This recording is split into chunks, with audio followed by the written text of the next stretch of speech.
Audio Jungle. Audio Jungle.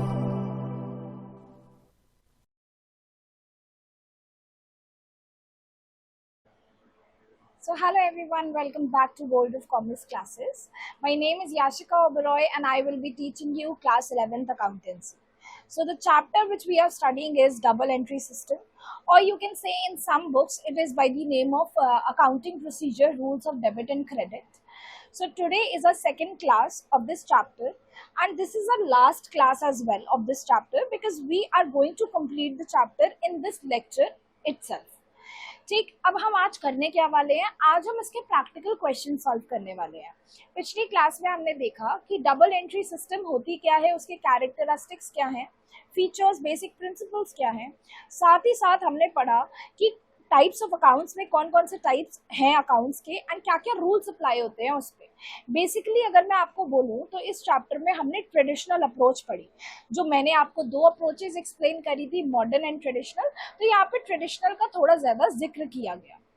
अब now proceeding करने से पहले, ठीक है, प्रोसीड करने से पहले class, I would like to tell you कि अगर आपको मेरी वीडियोस अच्छी लग रही हैं सो बच्चे please like the channel and do subscribe it, share it with your friends too. आपका भला हो तो औरों का भी भला हो, एंड बस ऐसे ही प्यार करते रहिए वीडियो को। चलिए शुरू करते हैं। आज हम क्वेश्चंस कंप्लीट करेंगे, ये चैप्टर ओवर कर देंगे फटाफट से, एंड उसके बाद नेक्स्ट क्लास से हम journal, that is most lovable chapters by all the students of accountancy, वो शुरू करने वाले हैं। And it will be a very interesting journey while studying that chapter. चलो let's begin.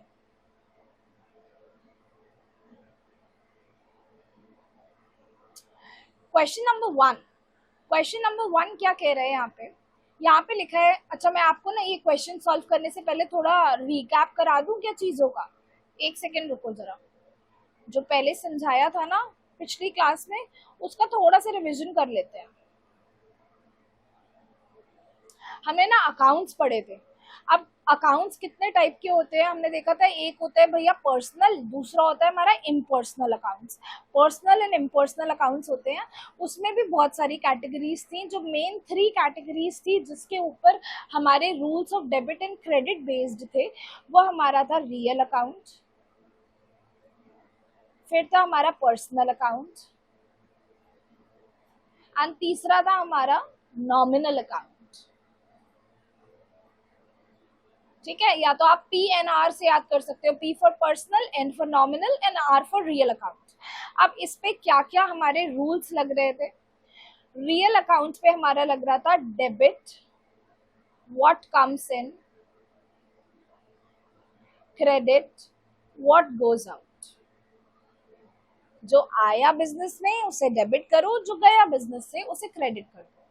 पर्सनल अकाउंट इंसान का अकाउंट माना जाता था या इंस्टीट्यूशन का। मैंने इसका शॉर्टकट बताया था आपको, फिकी। F for firm, I for individual, C for company and I for हमारा इंस्टीट्यूशन। ठीक है। नॉमिनल में मैंने आपको बताया था कि सारे एक्सपेंसेस आते हैं, इनकम आती है, गेन आते हैं एंड लॉसेस आते हैं। अब पर्सनल अकाउंट का क्या, अब पर्सनल ना एक इंसान मान के चलना, एक जीवित इंसान हो गया, फॉर एग्जांपल ह्यूमन बीइंग हो गया। तो आप वो तो या तो कोई चीज रिसीव करेगा या तो कोई चीज गिव करेगा। तो उसका रूल था debit the receiver, credit the giver. Okay. Nominal account में हमारी जैसे एक्सपेंस आ रहा है, लॉस आ रहा है, गेन आ रहा है, इनकम आ रही है, तो इसका हमारा रूल था debit all the expenses and losses, credit all the income and gains.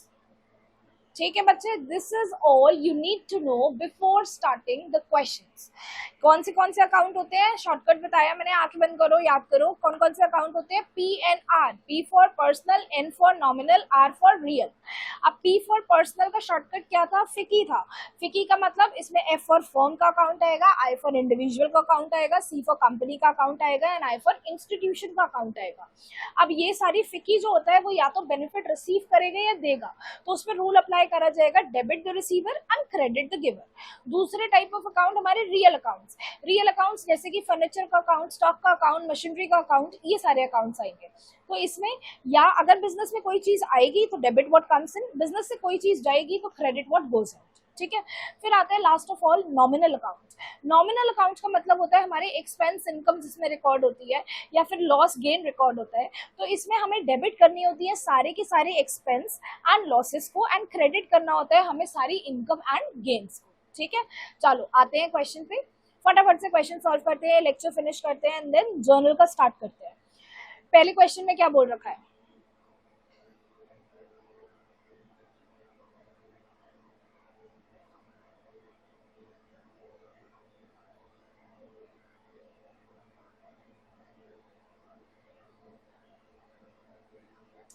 पहले क्वेश्चन में बोला है following accounts are being maintained in the books of Shri Ashok, classify them into personal, real and nominal.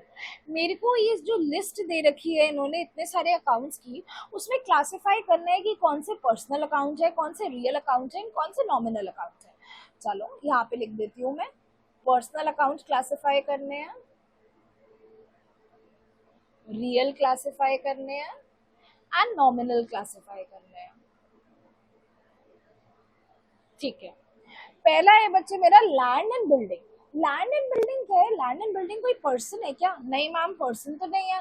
तो ये कोई रियल अकाउंट है, किसी चीज का अकाउंट है, कोई असेट का अकाउंट है हमारा. रियल से असेट याद आ रहा होगा, कोई ऐसी चीज जो हमें फ्यूचर में बेनिफिट दे. हाँ मैम, लैंड एंड बिल्डिंग तो कोई चीज ही है जो हमें वैल्यू देगी, आगे जाके बेनिफिट देगी. तो ये हमारा लैंड एंड बिल्डिंग कौन सा हुआ? रियल अकाउंट हुआ. मैं नंबर 1 लिख रही हूँ रियल अकाउंट. ठीक है. सेकेंड आया हमारा excise duty. Excise duty is a kind of tax and tax is our expense. और मैम एक्सपेंस तो नॉमिनल अकाउंट में आते हैं क्योंकि नॉमिनल अकाउंट का रूल होता है debit all the expenses and losses and credit all the income and gains. बिल्कुल ठीक. तो नॉमिनल में आ गया आपका सेकेंड टाइप ऑफ अकाउंट. एक बात बताओ, अगर ये सेकेंड एग्जाम्पल की जगह कोई और टैक्स लिखा होता, जीएसटी वगैरह, तो क्या मानते हैं उसे? जीएसटी भी मैम हमारा एक्सपेंस है तो उसे भी नॉमिनल मानते हैं. ठीक है, वेरी नाइस. थर्ड वाला, थर्ड है बेटा हमारे क्रेडिटर्स. क्रेडिटर्स कौन होते हैं? क्रेडिटर्स वो व्यक्ति होते हैं जिनसे हमने, वो हमारे सप्लायर्स हैं, जिनसे हमने कोई सामान ले रखा है, ठीक है, उधार पे, अभी तक पेमेंट नहीं करी है. So obviously creditor is a person. he or she is a person from whom we have taken the goods or we have purchased the goods on credit and अभी तक हमने उसे पेमेंट नहीं करी है, वो हमारी लाइबिलिटी भी होता है. और यहाँ पे वो एक व्यक्ति है तो वो किस में आएगा? पर्सनल अकाउंट में आएगा. पर्सनल अकाउंट का शॉर्टकट फिक्की. फिक्की में बेटा आई इंडिविजुअल स्टैंड करता है तो उसमें ये क्रेडिटर आ जाएगा. ठीक है. तो थर्ड वाला हमारा आ रहा है पर्सनल में. इसका रूल बताओ क्या होता है, याद करो. PNR. तो P का रूल क्या होता था? मैंने कहा पर्सन या तो बेनिफिट लेगा या देगा, तो debit the receiver, credit the giver. Fourth point देखो, कैपिटल लिखा है. कैपिटल कौन होता है भाई? कैपिटल ना प्रोपराइटर का अकाउंट होता है, बिजनेस ओनर का अकाउंट होता है. प्रोपराइटर या बिजनेस ओनर का अकाउंट होता है कैपिटल. तो ये तो हमारा पर्सनल अकाउंट हुआ, किसी इंसान का अकाउंट है. Very nice. तो ये भी हमारा पर्सनल में आ जाएगा. Point number 4. Next point, motor vehicle. Motor vehicle is our asset, real account में आ जाएगा. Goodwill. Goodwill is value to us, valuable asset है हमारी ये भी, तो ये भी हमारा रियल अकाउंट में आ जाएगा. अब यहाँ पे एक चीज याद करना, मैंने आपको बताया था प्रीवियस क्लास में कि आपका जो रियल अकाउंट्स होते हैं it is further bifurcated into 2 parts. एक हमारा टैंजिबल एंड दूसरा हमारा इनटैंजिबल. तो गुडविल किस में आएगी? गुडविल इनटैंजिबल में आएगी. It can not be seen and touched but is valuable. मैंने आपको बताया टैंजिबल इनटैंजिबल दोनों तरीके के अकाउंट्स हमारे वैल्यूएबल होते हैं. बस फर्क इतना है, टैंजिबल में we can see it and we can touch it, and on the other hand in case of intangible we cannot see it or touch it. ठीक है. Next, investments. अब ये बताओ भैया, इन्वेस्टमेंट्स हमारे लिए क्या होगी? इन्वेस्टमेंट्स भी they are a kind of asset, value to us. ये भी हमारी असेट्स है। मैंने कहीं पे इन्वेस्ट कर रखा है, मैं मानती हूँ मैंने आप रिलायंस के शेयर्स खरीद रखे हैं, इन्वेस्टमेंट कर रखी है वहाँ पे, तो वो भी मुझे फ्यूचर में जाके बेनिफिट रिसीव करवाएंगे, तो वो भी मेरे असेट है। असेट तो मैम रियल अकाउंट में आता है, तो आप ये भी रियल में लिख दीजिए। पॉइंट नंबर 7 भी रियल में आ गया। अभी किसका स्कोर ज्यादा है भैया? अभी सबसे अच्छा स्कोर तो रियल का चल रहा है। चलो नेक्स्ट, सैलरी। ये तो बहुत इजी है, सैलरी खर्चा होता है हमारा, और आपने बताया था खर्चा तो नॉमिनल में आता है, तो मैं लिखूंगी ये नॉमिनल में। एंड रूल क्या होता है इसका? मैं बार बार ना ये चीजें आपको इसलिए बोलती हूँ कि जब आप एग्जाम में जाके बैठो ना, और एग्जाम में जब ये क्वेश्चंस आए, तब मेरी आवाज आपके कान में गूंजे। whenever I teach students, I say these things multiple times कि उनके दिमाग में सेट हो जाए ये चीज। ठीक है, वैसे तो आपको भी बोलना चाहिए मेरे पीछे पीछे, बट आई डोंट नो आप कितने ईमानदारी से पढ़ रहे हो, कितने ईमानदारी से नहीं। सो चलो, सैलरी का रूल होगा, ये हमारा एक्सपेंस है, तो नॉमिनल में रूल होता है debit all the expenses and losses, credit all the income and gains. ठीक है, नेक्स्ट है हमारे डेटर्स। क्रेडिटर्स वो व्यक्ति जो हमने जिससे उधार में गुड्स खरीदे, एंड डेटर्स वो व्यक्ति जिन्हें हमने उधार में गुड्स बेचे हैं। Debtors are those persons to whom we have sold the goods on credit, मतलब कि अभी तक उन्होंने हमारे पैसे नहीं दिए हैं, फ्यूचर में वो पैसे देने वाले हैं, दैट मीन्स वो हमारी असेट्स है। एंड वो हमारी असेट्स तो हैं, इसका मतलब ये नहीं आप उठा के उसे रियल अकाउंट में डाल दो। रियल अकाउंट में बचे लिविंग थिंग्स नहीं आती है। लिविंग थिंग जो पर्सन को इंडिकेट कर रही हैं वो तो हमारे उसमें आएंगी ना, पर्सनल अकाउंट में। तो हाँ जी, ये डेटर्स हमारे पर्सनल में आएंगे।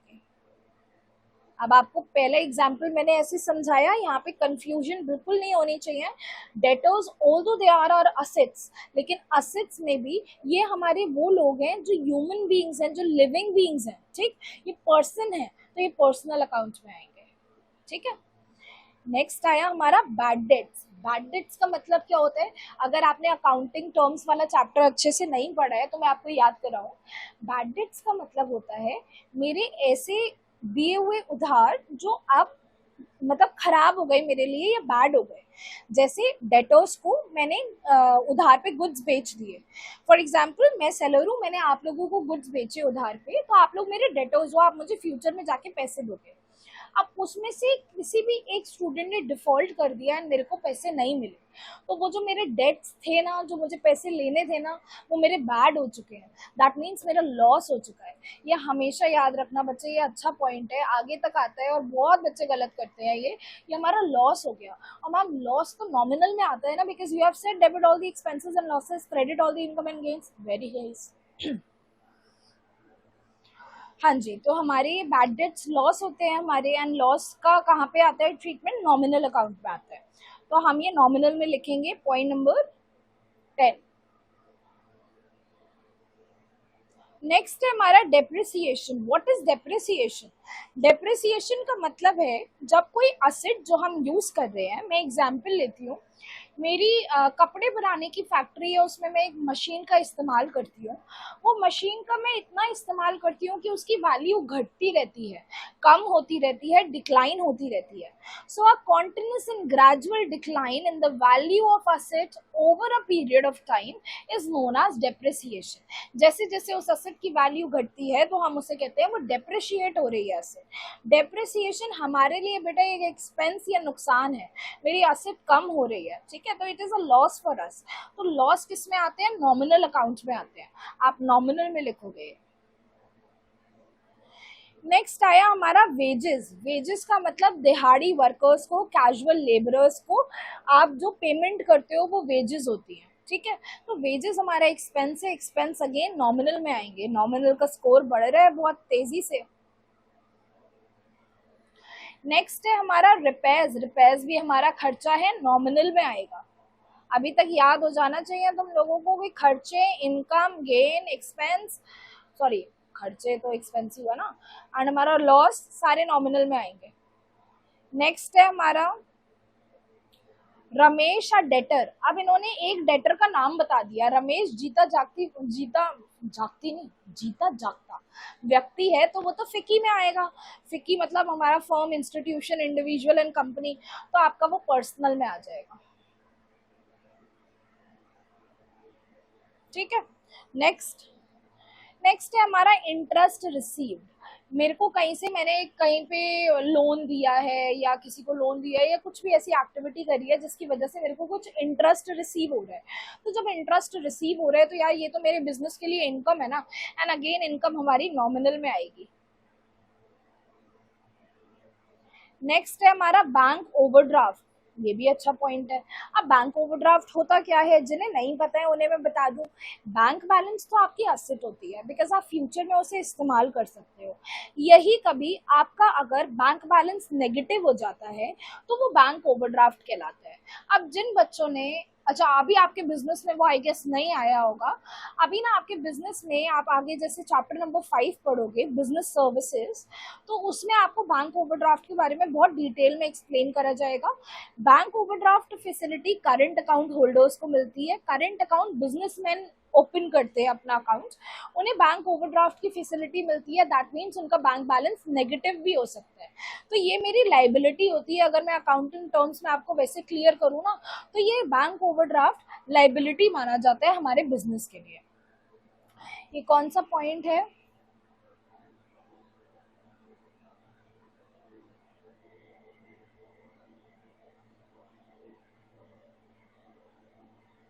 One second.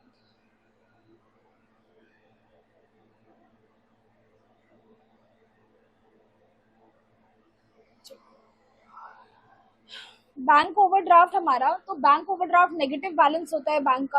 अब एक बात बताओ, ये बैंक ओवरड्राफ्ट किस में क्लासिफाई करूं मैं, पर्सनल में, रियल में, नॉमिनल में? क्या ये मेरा कोई खर्चा है? नहीं, खर्चा वगैरह तो कुछ भी नहीं है, नॉमिनल में तो नहीं आने वाला है। अब रियल है या पर्सनल है?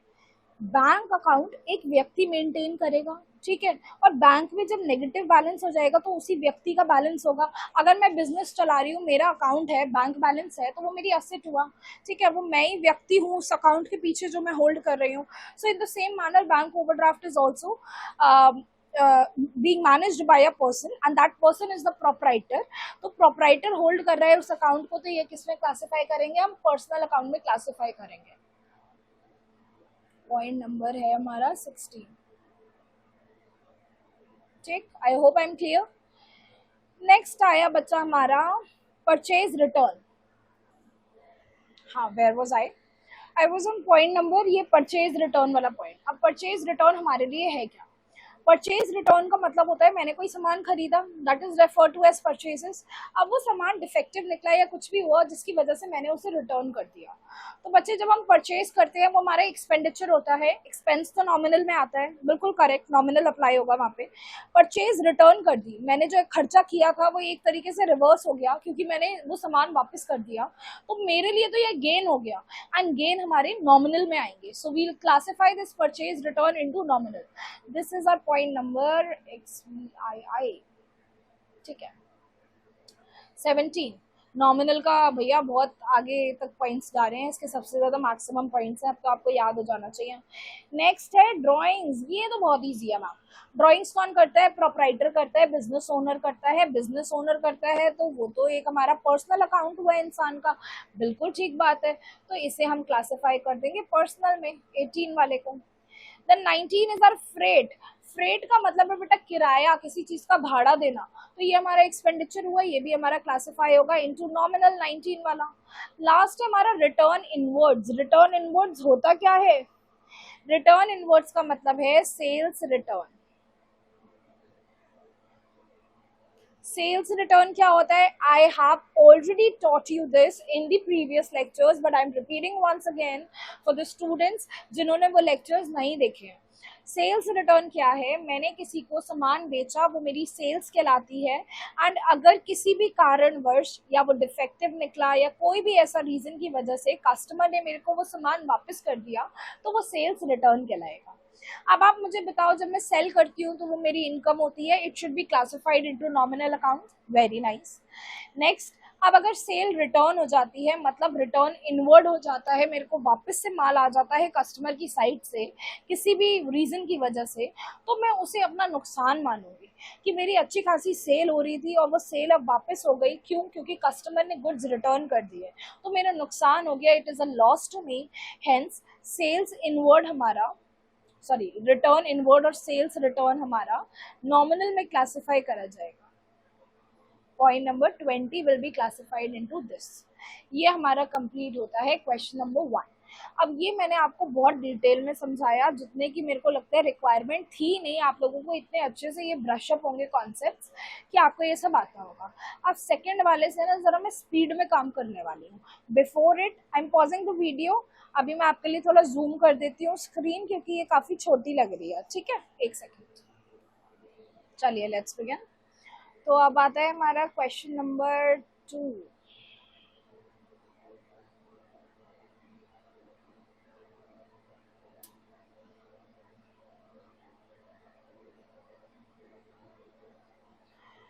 क्या कह रहा है क्वेश्चन नंबर 2? क्वेश्चन 2 बात कर रहा है कि classify the following into asset, liabilities, capital, expense and revenue.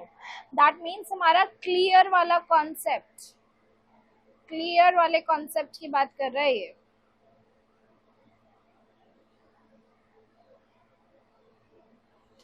Clear वाले कॉन्सेप्ट में मैंने क्या पढ़ाया था आपको? क्लियर वाले कॉन्सेप्ट में C for capital, L for liability, E for expense, A for asset and R for revenue.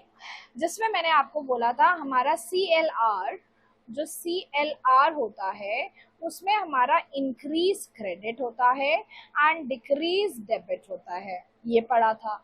And जो हमारा EA होता है, that means expense and asset होता है, उसमें हमारा इंक्रीज डेबिट होता है एंड डिक्रीज क्रेडिट होता है।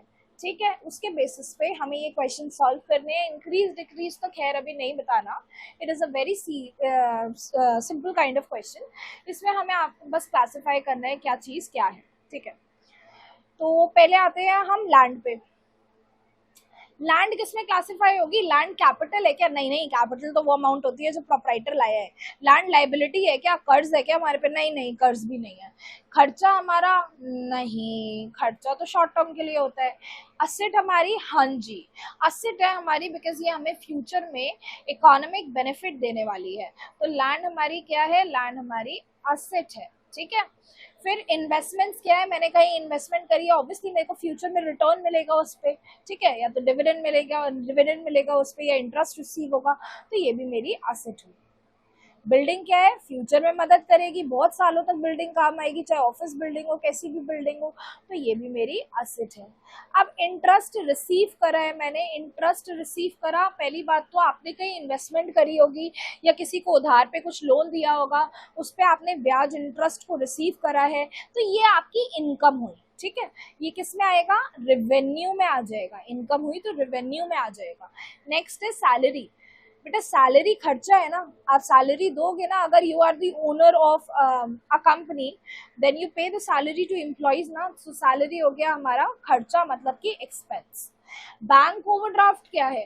बैंक ओवरड्राफ्ट मैंने अभी आपको बताया फर्स्ट क्वेश्चन में, bank overdraft is the facility given to account holder, current account holder, कि भैया अगर आपका नेगेटिव बैलेंस हो जाता है बैंक में, तो मतलब bank overdraft is a kind of loan given, short term loan है आपके लिए, कि कोई बात नहीं, आपके अकाउंट में बैलेंस नहीं है, आप ट्रांजैक्शन कर लो, आप बाद में पेमेंट कर देना। तो ये हमारी लायबिलिटी हुआ, बिकॉज हमें इन फ्यूचर इसका पेमेंट करना पड़ेगा। डेटर्स वो व्यक्ति जिनको हमने उधार पे गुड्स बेचे हैं, तो ये हमारे एसेट है, क्योंकि ये फ्यूचर में जाके हमें पैसे देने वाले हैं। क्रेडिटर्स वो व्यक्ति जिनसे हमने उधार पे गुड्स खरीदे हैं, तो obviously we have to pay to them, so these people are are credit, मतलब these people are are liability. Bad debts अभी डिस्कशन हुआ था, ये तो हमारा नुकसान होता है, लोग नुकसान कर जाते हैं, कुछ वादा तो करते हैं, उधार पे ले जाते हैं सामान की हम पैसा देंगे, लेकिन वो हमारा पैसा वापस नहीं करते। कैपिटल, कैपिटल तो प्रोपराइटर का जो बिजनेस में पैसा इन्वेस्टेड होता है उसे कहते हैं। अब कैपिटल तो सबसे इजी है ना भाई, क्लियर वाले में C फॉर कैपिटल ही तो था, तो कैपिटल ही रहेगा। Depreciation as we discussed earlier abhi in the question number 1, depreciation is our loss or it is a kind of expense for us, हमारा खर्चा है। E, मोटर व्हीकल, अरे भैया फ्यूचर में बहुत बेनिफिट देगी, एसेट बुक कर लो। ठीक है, फ्रेट भाड़ा खर्चा है हमारा, एक्सपेंस। वेजेस, दिहाड़ी वर्कर्स को वेजेस देती हूँ, expense. Goodwill is a valuable asset, is an intangible asset, we can not see और touch it, so it is our asset. Repairs मेरा खर्चा है, रिपेयर कराए हैं मैंने, एक्सपेंस। सो इजी, सब कुछ सेम था ऑलमोस्ट फर्स्ट क्वेश्चन से। थर्ड पे आते हैं, classify the following into asset, liability, capital, revenue, again clear वाला कॉन्सेप्ट। क्लियर वाला concept. Plant and machinery asset है भाई मेरी, बहुत आगे तक मदद करेगी। बैंक लोन, कर्जा ले रखा है, लोन ले रखा है यार, लाइबिलिटी हो गई। सेल्स, सेल्स मेरी इनकम हुई है, रेवेन्यू बुक कर दो। रेंट मेरा खर्चा हुआ है, एक्सपेंस बुक कर दो। डिस्काउंट रिसीव, ये बढ़िया चीज आई। डिस्काउंट रिसीव्ड मेरे लिए क्या है? डिस्काउंट रिसीव का कॉन्सेप्ट अभी मैं एग्जांपल अगर आपसे लूँ तो सिंपल सा ले लेते हैं। मेरे को ना भाई कहीं पे पेमेंट करनी थी 1100 रुपए की। मैं बड़े टाइम से टाल रहा था कि यार पैसे नहीं है, पैसे नहीं है, पैसे नहीं है। उसने कहा भाई ऐसा है, तुझे 1100 की पेमेंट करनी है, तू 1000 रुपये दे, चल तू 100 रुपये डिस्काउंट रख। तो मेरे को डिस्काउंट मिल गया भाई, मैं तो बल्ले बल्ले वाली सिचुएशन हो जाएगी मेरी। मेरे को 1100 देने थे, अब सिर्फ 1000 देने पड़ेंगे, 100 रुपये मेरे को डिस्काउंट रिसीव हो गया। तो ये मेरे लिए क्या हो गया? ये तो एक तरीके का मेरे लिए एडवांटेज हो गया, रेवेन्यू हो गया। ठीक है, so I will classify it into revenue.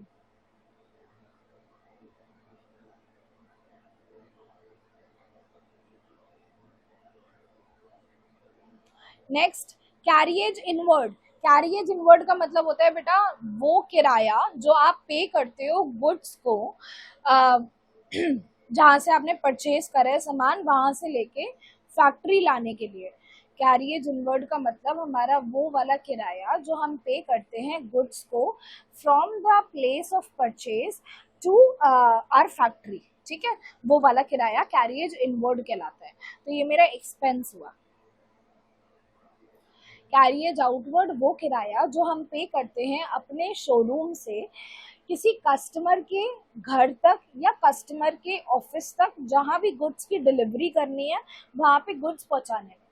फिर से आई एम रिपीटिंग, कैरियज आउटवर्ड मेरा वो किराया है जो मैं अपने प्लेस ऑफ बिजनेस से कस्टमर की प्लेस ऑफ डिलीवरी तक का किराया पे करती हूँ टू डिलीवर द गुड्स। तो ये भी मेरा खर्चा है। दोनों ही, चाहे वो कैरियज इनवर्ड हो चाहे वो कैरियज आउटवर्ड हो, दोनों ही हमारे खर्चे होंगे। नेक्स्ट है मेरा परचेज, मैंने कोई सामान खरीदा, मेरा खर्चा है। वेजेस, दिहाड़ी वर्कर्स को पेमेंट करी, मेरा खर्चा है। ठीक है। Then next is our advance income. अब एडवांस इनकम का एग्जांपल अगर मैं आपको दूं, मैं आपको पढ़ा रही हूँ, मैं आपको कहूँ देखो बच्चों मैं आपको ना तब पढ़ाऊंगी, आप ना पहले से ही प्लीज मेरे को 50-50 हजार मेरे अकाउंट में डाल दो। भैया एडवांस में ही मेरी इनकम डाल दो, मुझे नहीं मतलब तुम्हें समझ आए या ना आए, तो मेरे को पैसे डाल दो। तो फिर ये मेरे लिए एडवांस इनकम हुई। मैं पहले से ही भाई आपकी इनकम लेके रख रही हूँ। ठीक, इनकम लेके रख रही हूँ, आपको मैंने पढ़ाया नहीं है। अब मुझे बताओ ये जो इनकम मेरे पास पड़ी हुई है, इसका मेरे ऊपर ऑब्लिगेशन है ना टू डिलीवर यू लेक्चर्स। आप मुझे फीस दोगे, आप कहोगे मैम लेक्चर नहीं आ रहे, मैम ये नहीं आ रहा, डाउट सॉल्व नहीं हो रही, ये नहीं हो रहा, तो it is a kind of liability on to me. ठीक है, ये भी अच्छी चीज है। तो hero of the question star mark कर दिया मैंने। ये हमारा हो जाएगा liability. Accrued income. Accrued income का मतलब हुआ, मैंने आपको ट्यूशन पढ़ा दी भाई साहब, बहुत अच्छे से पूरा सब कुछ समझा दिया, पूरे साल पढ़ा दी। आखिर में मैंने कहा बच्चों श्रद्धा से प्लीज फीस दे दो थोड़ी थोड़ी। तो मैंने तो भैया अपनी इनकम कमा ली है, मैं आपको पढ़ा चुकी हूँ, बस आपने अब फीस देनी है। तो ये चीज तो मेरे लिए एसेट है भाई, आप मेरे को फ्यूचर में पैसा दोगे, मेरे को बेनिफिट मिलने वाला है, तो मेरे लिए ये चीज एसेट हुई, accrued income. Goodwill, it is a intangible asset. Furniture and fixtures, furniture मेरा सोफा वगैरह, फिक्सचर्स हो गए जो चीजें फिक्स होती हैं, जैसे कि बल्ब फिटिंग्स, लाइट की फिटिंग्स, फैंस वगैरह। ठीक है, कैबिनेट वगैरह जो फिक्स होते हैं वॉल में, वो इसमें आते हैं, एसेट हमारे। आउटस्टैंडिंग एक्सपेंस, मेरे वो खर्चे जो मेरे को पेमेंट करने हैं, करी नहीं है अभी तक, तो लाइबिलिटी हुई। बच्चे यहाँ पे ध्यान देना, एक्सपेंस लिखा होता तो वो सिर्फ खर्चा होता, आउटस्टैंडिंग एक्सपेंस है तो वो लाइबिलिटी बन जाता है हमारा कि हमें पे करना था बट अभी तक पे नहीं किया है। सो it is a kind of obligation on us, हम कर्जे के नीचे हैं, अभी हमें पे करना है। कैपिटल तो भाई कैपिटल ही होता है। ठीक, coming on to question number 6। Speed बढ़ गई फटाफट, पहले वाले में देर लगी ना, वो समझ लिया तो अब जल्दी जल्दी होगा।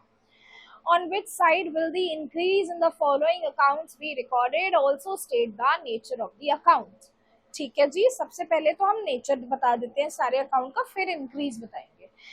अब मैं आपको यहाँ अगर शॉर्टकट बताऊं तो जो नेचर अकाउंट का होता है ना, ठीक है, उसका रूल अप्लाई करना होता है, जैसे कि एक फर्नीचर अकाउंट में समझाते हैं। फर्नीचर अकाउंट आपका असेट का अकाउंट हुआ। तो ये तो आपका नेचर हो गया। अब बच्चे असेट का बैलेंस क्या होता है? असेट का बैलेंस होता है डेबिट। यहाँ पे देखो, ये मैंने ई एंड ए जब जब इंक्रीज होंगे तब डेबिट होंगे, इनका डेबिट बैलेंस होता है। तो जो बैलेंस होता है उसी की साइड पे इंक्रीज भी होता है। On which side will the increase in the following accounts be recorded? ये जी असेट है, तो असेट का इंक्रीज रिकॉर्ड होता है हमारा डेबिट साइड पे। ठीक है, फिर आ गया हमारा सेकंड, मोहन हमारे प्रोपराइटर का अकाउंट। प्रोपराइटर मतलब कैपिटल। अब मेरे को ऊपर से बताओ, ये जो शॉर्टकट मैंने लिखा है कैपिटल CLR, जब जब कैपिटल बढ़ेगी तब वो क्रेडिट होगी।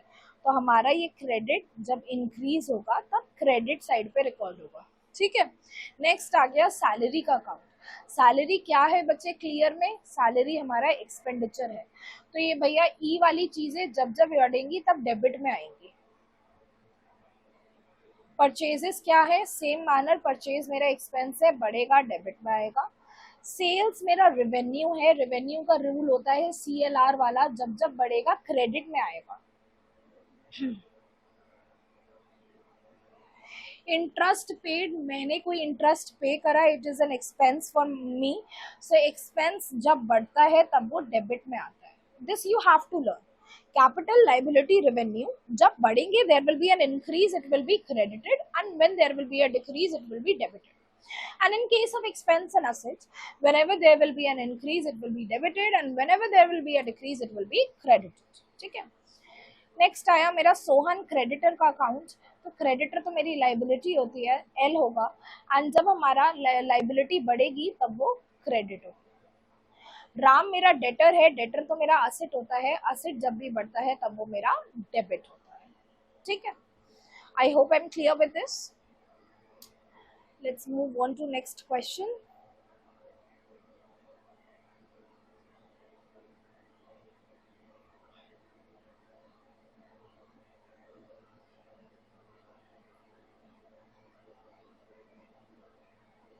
On which side will the decrease in the following accounts be recorded? अच्छा जी, उल्टा पूछ लिया डिक्रीज। चलो फिर से रिवाइज करने के लिए मैं तुम्हें यहाँ लिखवा देती हूँ।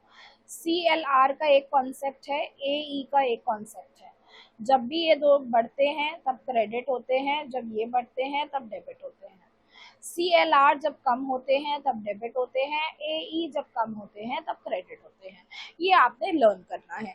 अब on which side will the decrease in the following accounts be recorded? Also state the nature of the account. बच्चे जब भी ऐसा क्वेश्चन आएगा ना, सबसे पहले please step number 1 find out the nature of the account. Step number 2 now see कि increase and decrease पूछा है तो उसका साइड बताना। तो कैश अकाउंट, कैश मेरा क्लियर में कहाँ स्टैंड करता है? असेट पे स्टैंड करता है, तो ये मेरी असेट है। अब बताओ, मेरी असेट जब डिक्रीज होगी मतलब कम होगी, देखो असेट जब डिक्रीज होगी तब वो क्रेडिट होगी। ठीक है, next bank overdraft. Bank overdraft is a kind of short term loan to me, so it is a liability, and liability जब मेरी डिक्रीज होगी, ये लाइबिलिटी, लाइबिलिटी डिक्रीज होगी तो डेबिट होगी। Outstanding salary paid, outstanding word लग गया मतलब आई एम ऑब्लाइज्ड टू पे दिस, ये मेरी लाइबिलिटी है, एंड लाइबिलिटी मेरी अगेन जब डिक्रीज होगी तब वो डेबिट हो जाएगी। इन the same manner outstanding rent, outstanding rent मतलब मेरे को पेमेंट करनी है रेंट की, ये भी मेरी लाइबिलिटी है, जब डिक्रीज होगी तब डेबिट हो जाएगी। ठीक है, नेक्स्ट प्रीपेड इंश्योरेंस, मतलब इंश्योरेंस तो मेरा खर्चा है, मैंने उस खर्चे का पेमेंट पहले ही कर दिया, तो ये मेरा प्रीपेड खर्चा हो गया। मतलब कि अब मैंने पेमेंट कर दिया है, now I enjoy the benefit of it. मेरे लिए तो ये असेट हुई ना भाई। अब असेट जब मेरी घटेगी, असेट जब मेरी घटेगी, डिक्रीज होगी, तब वो क्रेडिट हो जाएगी। देन मोहन प्रोपराइटर है बिजनेस का, इसका कैपिटल अकाउंट है। फर्स्ट ऑफ ऑल प्रोपराइटर का account is a capital account, and capital account बच्चे जब डिक्रीज होता है तब वो डेबिट हो जाएगा। ये आप ये रूल्स जब तक याद नहीं करोगे ना तब तक आपको नहीं आएगा। मैंने आपको इजी टेक्निक बताई है CLR and AE करके याद करने की, क्लियर करके याद करने की, उससे this will be clear to you. ठीक है, अभी हम आगे क्वेश्चंस कर सकते हैं। हाँ जी, कर तो सकते हैं। Chalo, we have completed till question number 5. Now let us proceed on question number 6. So question number 6 पे आ जाओ। वन थिंग जो मैं आपको बिल्कुल बताना भूल गई, I am sorry for that. ये जो मैं क्वेश्चंस करा रही हूँ ना, I am taking the reference of TS Grewal.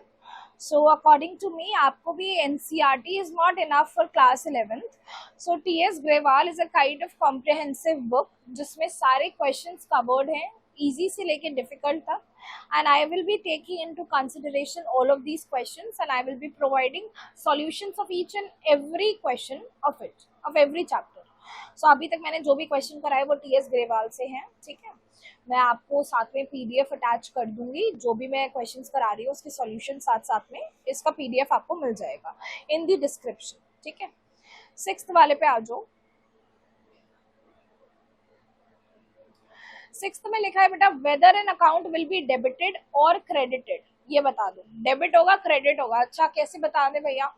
लिखा है इंक्रीज इन रेवेन्यू, फिर से please remember the concept of clear. अब हमारा CLR का था, जब इंक्रीज होगा तब क्रेडिट होगा, जब डिक्रीज होगा तब डेबिट होगा। एंड EA का था, जब इंक्रीज होगा तब डेबिट होगा, जब डिक्रीज होगा तब क्रेडिट होगा, ठीक है। यहाँ पे कह रहे हैं इंक्रीज इन रेवेन्यू, मेरा रेवेन्यू जो है वो इंक्रीज हो रहा है तो obviously it will be credited, ठीक। रूल्स लर्न करने हैं बच्चे, अप्लाई करने हैं, और कुछ भी नहीं है इसमें। पता नहीं मैं क्यों करा रही हूँ, लेकिन just to make you practice I am doing this. आप साथ साथ करो, थोड़ा दिमाग चलाओ। दूसरा है डिक्रीज इन एक्सपेंस, एक्सपेंस ई मेरा डिक्रीज हो रहा है तो क्रेडिट होगा। ड्रॉइंग्स, ड्रॉइंग्स क्या है मेरे लिए, पहले तो ये बताओ भाई। ड्रॉइंग्स क्लासिफाई किस में करूं ये बताओ। अब यहाँ capital, liability, expense, asset, revenue. Capital ना प्रोपराइटर का अकाउंट होता है एंड प्रोपराइटर ही ड्राइंग्स करता है, तो आप इसे कैपिटल में क्लासिफाई करना। ये ना एक तरीके से हमारा हीरो ऑफ द क्वेश्चन हो गया कि यहाँ पे बच्चा घूमेगा भाई क्लियर में ड्राइंग्स आ नहीं रहा है, तो नहीं ऐसा नहीं है। कैपिटल मतलब प्रोपराइटर का अकाउंट, एंड ड्राइंग्स भी तो प्रोपराइटर ही करता है ना। तो आप खुद बताओ, जब हमारी कैपिटल बढ़ती है तब क्रेडिट होती है आपकी। जब इंसान ड्राइंग कर रहा है तो वो अपनी कैपिटल को घटा रहा है तो वो डेबिट होगा, ठीक है। नेक्स्ट, फ्रेश कैपिटल लाया ओनर, तो ओनर कैपिटल बढ़ा रहा है तो क्रेडिट होगा, ठीक है। Next question, from the following transaction state the nature of account, फिर से बताइए भैया क्लियर में कहाँ आ रहा है। And which account will be debited and account will be credited. अच्छा जी, अब पूरे पूरे ट्रांजैक्शन दिए हैं, अब इसमें ना हमें क्लासिफाई करना होगा कौन से 2 अकाउंट आ रहे हैं, कौन से डेबिट होंगे, कौन से क्रेडिट होंगे। ये वाला क्वेश्चन मैंने ऑलरेडी आपको अकाउंटिंग इक्वेशन वाले चैप्टर में कवर करवाया है इस तरीके का, बट इस बार मैं एक और बार करा देती हूँ ये क्वेश्चंस, कोई बात नहीं, just to maintain the flow. Coming on next page पे ले इसे, चलिए। ये हमारा क्वेश्चन नंबर 7 टीएस ग्रेवाल का, और transaction number 1, Manu started business with cash. Manu started business with cash. कुछ अमाउंट भी बताई है, 1 लाख।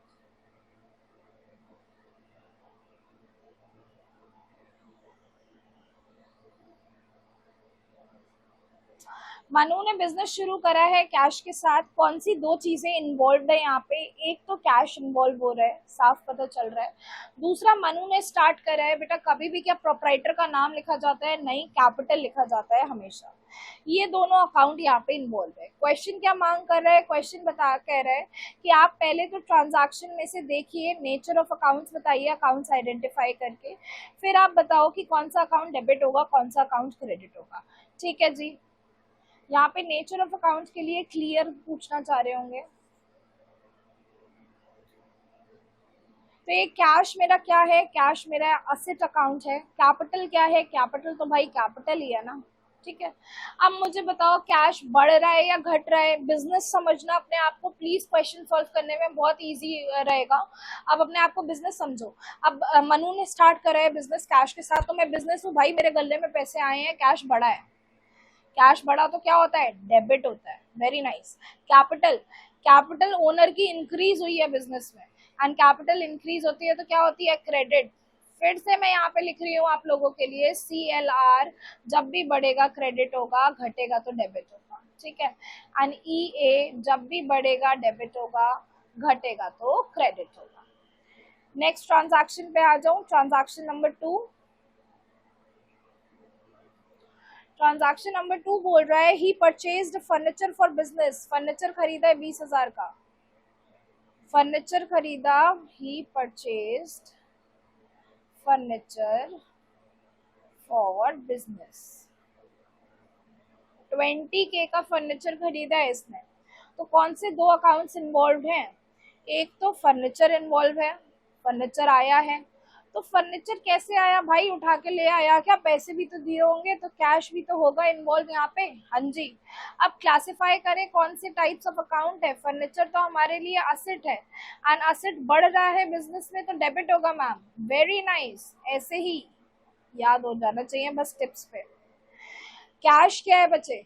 फर्नीचर खरीदा, गले में से कैश गया, तो कैश तो असेट था हमारा, लेकिन इस बार अनफॉर्चुनेटली कैश कम हो गया क्योंकि हमने फर्नीचर खरीदा है। सो जब असेट कम होता है तब वो क्या होता है? क्रेडिट हो जाता है, ठीक है। चलो नेक्स्ट पे आते हैं, थर्ड पे।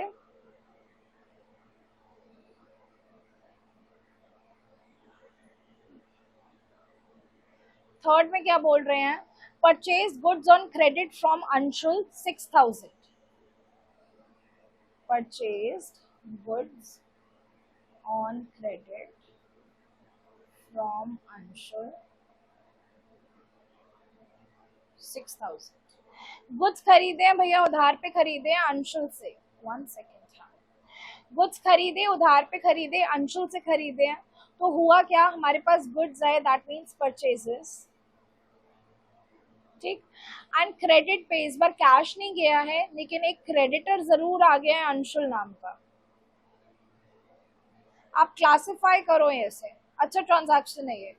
परचेज कहाँ क्लासिफाई होगा? क्लियर में। ये एक्सपेंस है मैम। Very nice.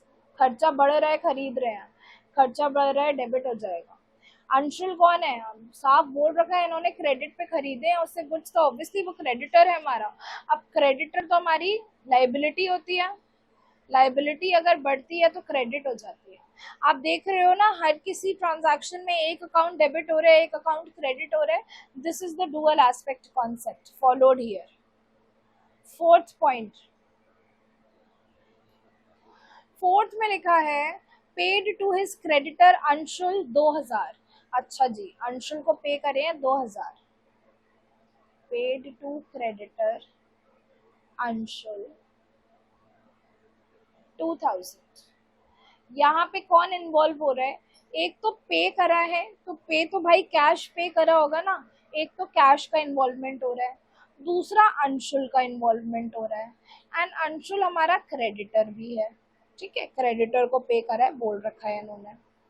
तो भाई कैश आ रहा है या जा रहा है? क्रेडिटर को जब पेमेंट कर रही हूँ तब कैश तो कम हो रहा है, दैट मीन्स मेरी असेट तो कम हो रही है, तो वो क्रेडिट हो जाएगी। अंशुल मेरा क्रेडिटर है, क्रेडिटर मतलब मेरा ऑब्लिगेशन टू पे, मेरी लाइबिलिटी। एंड आप खुद बताओ, मैं लाइबिलिटी को पे कर रही हूँ तो लाइबिलिटी बढ़ रही है या घट रही है? घट रही है ना। लाइबिलिटी कम होगी तो क्या होगी? लाइबिलिटी कम होगी तो वो डेबिट हो जाएगी, ठीक। ये वाला ना ध्यान से प्रैक्टिस करना। अगर आपको कंफ्यूजन हो आप मेरे से कमेंट सेक्शन में पूछ लेना, लेकिन ये अच्छे से प्रैक्टिस करना। नेक्स्ट पे आ जाते हैं, फिफ्थ पे। फिफ्थ वाला ट्रांजैक्शन है paid salary to his clerk 1,000 rupees. Paid salary to clerk ₹1,000। 1,000 रुपए की सैलरी पे करी है भाई, सैलरी मेरा खर्चा है। कैसे पेमेंट करी? कैश में पेमेंट करी होगी। दो अकाउंट इन्वॉल्व है, सैलरी एंड कैश। चलो सही है। अब मेरे को बताओ, क्लासिफाई करो इसे। यहीं भी पॉज कर दो वीडियो और क्लासिफाई करो। बिल्कुल don't cheat yourself. You can cheat everyone but you can not cheat yourself. एक बार ट्राई करके देखो ये होता है या नहीं आपके लेवल के अनुसार। जो मैंने अभी आपको अब ऊपर करवाए हैं ना क्वेश्चन ट्रांजैक्शन, उसके अकॉर्डिंग ये हो जाना चाहिए सॉल्व। अभी इसे वो करो, पॉज करो, आंसर करो अपना पूरा सॉल्व, फिर मेरी वीडियो देखो। सैलरी है मेरे लिए खर्चा, एक्सपेंस है। एक्सपेंस मेरा जब बढ़ता है तब होता है डेबिट। और मैंने सैलरी की पेमेंट करी, मतलब मेरा एक असेट जो कैश नाम का असेट था वो कम हो गया, मतलब वो क्रेडिट हो गया। ठीक है। नेक्स्ट सिक्स्थ में लिखा है पेड रेंट 500 का रेंट पे करा है, पेड रेंट 500। तो एक तो भैया रेंट आएगा, दूसरा हमारा कैश आएगा, क्योंकि ऑब्वियसली मैं रेंट पे करूंगी तो गले में से ही पे करूंगी। रेंट तो मेरा खर्चा है, खर्चा मेरा बढ़ा, मैंने पे करा तो मेरा डेबिट हो जाएगा। कैश मेरी असेट है, असेट मेरी गले में से कम हो गई क्योंकि मैंने खर्चा पेमेंट करी खर्चे की, तो मेरी असेट क्रेडिट हो जाएगी। ठीक। Next 7. See, these are very easy transactions. That is why I am into rhythm and doing it at a good pace. 7th है rent, received interest 200. Received interest 200। भैया ऐसे किसी चीज का मिला होगा ब्याज। इंटरेस्ट और कैश दो कंपोनेंट है, क्योंकि ऑब्वियसली इंटरेस्ट मिलेगा तो कैसे मिलेगा, कैश के फॉर्म में मिलेगा, जब तक कुछ बोल नहीं रखा तो इंटरेस्ट इस बार रिसीव हुआ है, इंटरेस्ट रिसीव्ड है, याद रखना। ठीक है। तो इंटरेस्ट रिसीव्ड तो मेरे लिए इनकम हुई, इनकम मतलब रेवेन्यू हुआ, तो रेवेन्यू भाई बढ़ा तो क्रेडिट हुआ। CLR, R for revenue, revenue increase होता है तो क्रेडिट होता है। कैश मेरी असेट है, असेट बढ़ी तो डेबिट हुई। ठीक है, हो गया ये हमारा क्वेश्चन समाप्त। ठीक है, अब नेक्स्ट क्वेश्चन है हमारा, ये तो फॉर्मेट वाले क्वेश्चन आ गए भैया, अकाउंट बनाने वाले। चलो let's over this class here only, and फिर मैं आपको नेक्स्ट क्लास में फॉर्मेट वाले क्वेश्चन कराती हूँ, बिकॉज अभी तो ना इसमें 14 तक क्वेश्चन है। मुझे लगा था मैं इस लेक्चर में कंप्लीट कर लूँगी, लेकिन मेरे को भगाना नहीं है, सो दूसरे लेक्चर में ये ओवर हो जाएगा। ठीक है, अभी के लिए इतना ही, एंड आई होप आपको क्वेश्चन समझ आ रहे होंगे, आप बहुत अच्छे से प्रिपरेशन कर रहे होंगे। अगर आपको कोई डाउट आता है तो you can just comment it in the comment section and I will address it as soon as possible. And reference, I've told you that I'm taking into consideration T.S. Grewal, and I'll be mentioning over the every video, each and every video, that which questions I am doing in the respective video itself, so that it is easy for you to find out that कौन से video में कौन से question का solution है, and you can do it in a better manner. So that's it for today, and we are going to discuss more questions in the next video. See you then. Till then, bye bye, take care, bye.